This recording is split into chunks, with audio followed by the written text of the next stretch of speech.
नमस्कार, स्वागत है आपका कैपिटल टीवी पर। मैं हूं आपके साथ सोनाली। भारत के खिलाफ लगातार साजिश रचने वाला चीन अपनी हरकतों से बाज नहीं आ रहा है। एक बार फिर उसकी एक गंदी साजिश का पर्दाफाश हुआ है। चीनी साइबर सैनिकों की एक संदिग्ध इकाई ने भारतीय दूरसंचार कंपनियों, सरकारी एजेंसियों और कई रक्षा कॉन्ट्रैक्टर्स को निशाना बनाया है। एक साइबर थ्रेटर्स इंटेलिजेंस कंपनी ने गुरुवार को इसकी जानकारी दी। जानिए पूरी खबर हमारी इस रिपोर्ट में। भारत के खिलाफ नापाक मंसूबे रखने वाले चीन की चालबाजियों का एक बार फिर से पर्दाफाश हुआ है। चीनी साइबर सैनिकों की एक संदिग्ध इकाई ने भारतीय दूरसंचार कंपनियों, सरकारी एजेंसियों और कई रक्षा कॉन्ट्रैक्टर्स को निशाना बनाया है।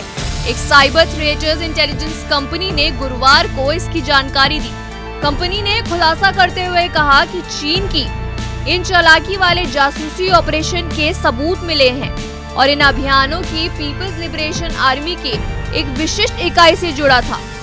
अमेरिकी रक्षा मुख्यालय के तहत आने वाले रिकॉर्डेड फ्यूचर की ओर से इसका खुलासा हुआ, जिसने इस साल की शुरुआत में बिजली और बंदरगाह क्षेत्रों में भारत के महत्वपूर्ण बुनियादी ढांचे को नियंत्रण करने वाले सिस्टम पर चीनी साइबर निशाना बनाए हुए था। इसी साल मार्च में उजागर हुई इस यूनिट को रेड इको कहा गया है, जबकि नए समूह की पहचान रेड फॉक्सट्रॉट के रूप में की गई है।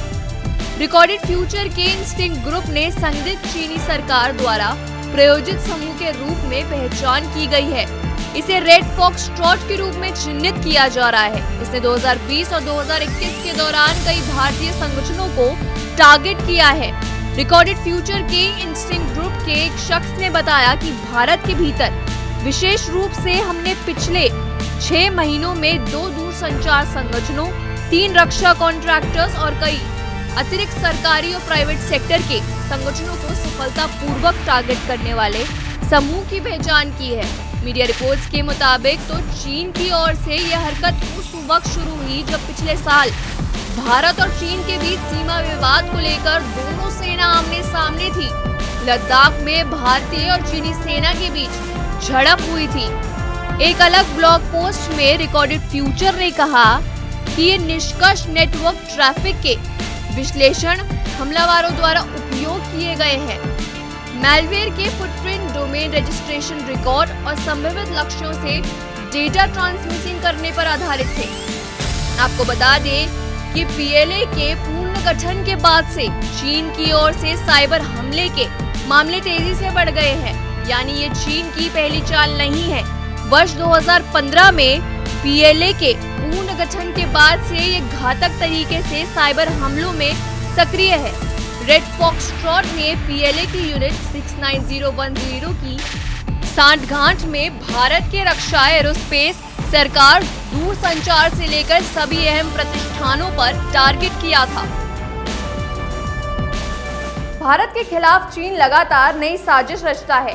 कभी भारतीय सीमा में घुसकर घुसपैठ की कोशिश करता है, तो कभी अंतर्राष्ट्रीय मंचों पर भारत के खिलाफ आवाज उठाता है और अब साइबर अटैक के जरिए भारत के खिलाफ जासूसी रचने की हरकत। अभी के लिए इतना ही। देखते रहिए कैपिटल टीवी।